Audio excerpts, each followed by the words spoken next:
విజయవాడ కోర్టుకు బాలాజీ గోవిందప్పను సిట్ అధికారులు తీసుకువచ్చారు. లిక్కర్ కేసులో కోర్టులో హాజరుపరిచారు. ఈ కేసులో A33గా ఉన్న బాలాజీ గోవిందప్పను నిన్న మైసూరులో అదుపులోకి తీసుకున్నారు. గోవిందప్ప బాలాజీ అరెస్టుతో లిక్కర్ కేసులో అరెస్టుల సంఖ్య 5కు చేరింది. లిక్కర్ స్కామ్ కేసులో ఇప్పటికే కసిరెడ్డి రాజశేఖర్ రెడ్డి, చాణక్య, దిలీప్, సజ్జల శ్రీధర్ రెడ్డి అరెస్టయ్యారు.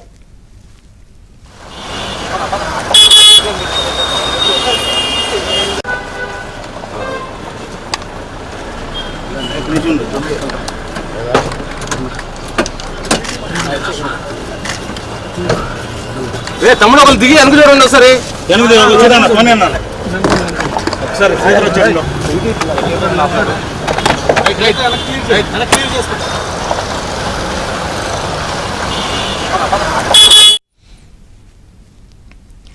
విజయవాడ కోర్టుకు బాలాజీ గోవిందప్పను సిట్ అధికారులు తీసుకువచ్చారు. లిక్కర్ కేసులో కోర్టులో హాజరుపరిచారు. ఈ కేసులో A33గా ఉన్న బాలాజీ గోవిందప్పను నిన్న మైసూరులో అదుపులోకి తీసుకున్నారు. గోవిందప్ప బాలాజీ అరెస్టుతో లిక్కర్ కేసులో అరెస్టుల సంఖ్య 5కు చేరింది. లిక్కర్ స్కామ్ కేసులో ఇప్పటికే కసిరెడ్డి రాజశేఖర్ రెడ్డి, చాణక్య, దిలీప్, సజ్జల శ్రీధర్ రెడ్డి అరెస్టయ్యారు.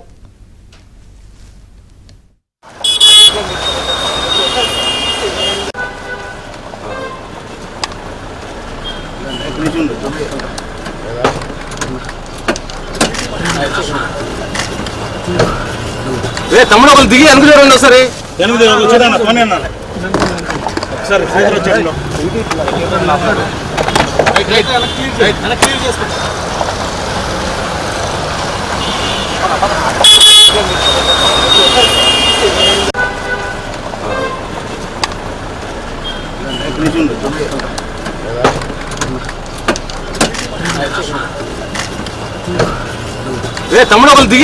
ఒకసారి.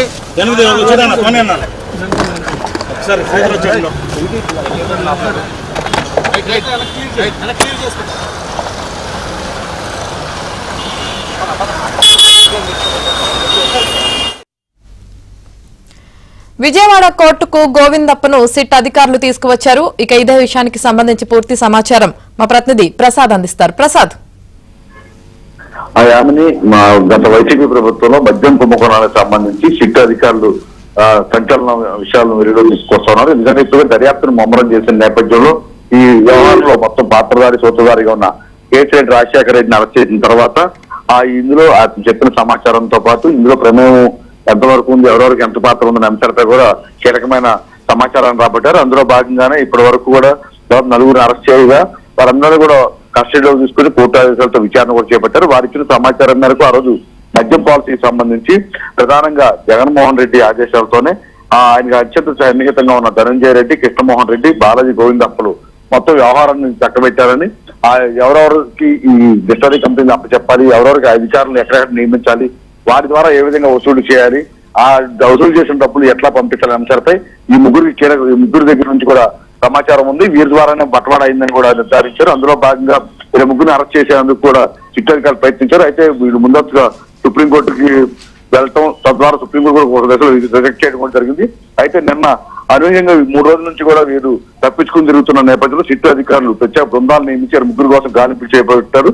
ఇందులో భాగంగానే నిన్న మైసూరులో ఉన్నట్టు బాలాజీ గోవిందప్ప ఉన్నట్టు గుర్తించిన సిట్టు అధికారులు అక్కడికి క్షణాల్లో చేరుకుని మొత్తం అతన్ని అదుపులో తీసుకుని అక్కడి నుంచి కూడా ఈ రోజు తెల్లవారుజామున విజయవాడ తీసుకొచ్చారు. విజయవాడ సిట్ కార్యాలయాన్ని విచారించిన అనంతరం ప్రభుత్వ ఆసుపత్రిలో వైద్య పరీక్షలు కూడా చేయించారు. ఇప్పుడు కొద్దిసేపటి క్రితం ఏసీబీ కోర్టుకు తీసుకొచ్చారు.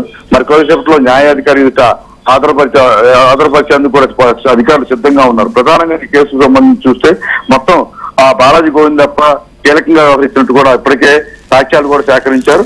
ఎందుకంటే మొదటి నుంచి కూడా అతను జగన్మోహన్ రెడ్డి అత్యంత సన్నిహితంగా ఉన్న నేపథ్యంలో అతను ఆదేశాలు చాలా వరకు పనిచేశాయి. అతను చెప్పు జాతరలో కొంతమంది అధికారులు కూడా ఉన్నారని కూడా తెలుస్తా ఉంది.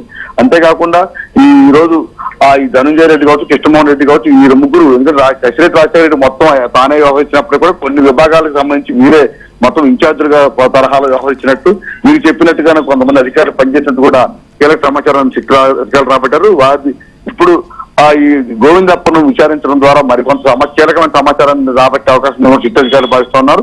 ఇప్పుడు కోర్టులో ప్రవేశపెట్టిన వెంటనే రిమాండ్ విధించే అవకాశం ఉంది. ఆ తర్వాత మరోసారి కస్టడీ పిటిషన్ వేసుకుని ఇతను కూడా విచారణ చేసే అవకాశం ఉంది.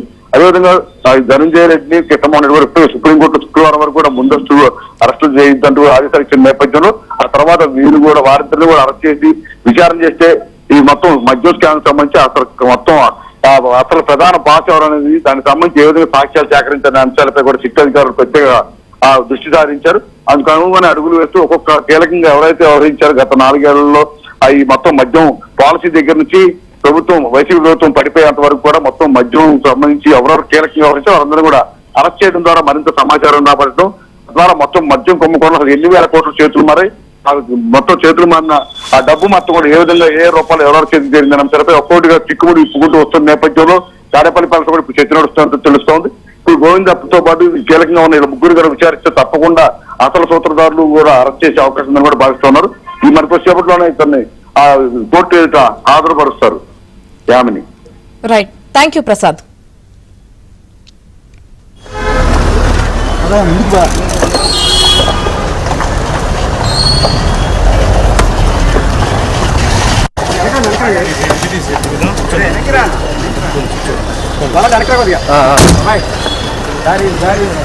పర్లేదు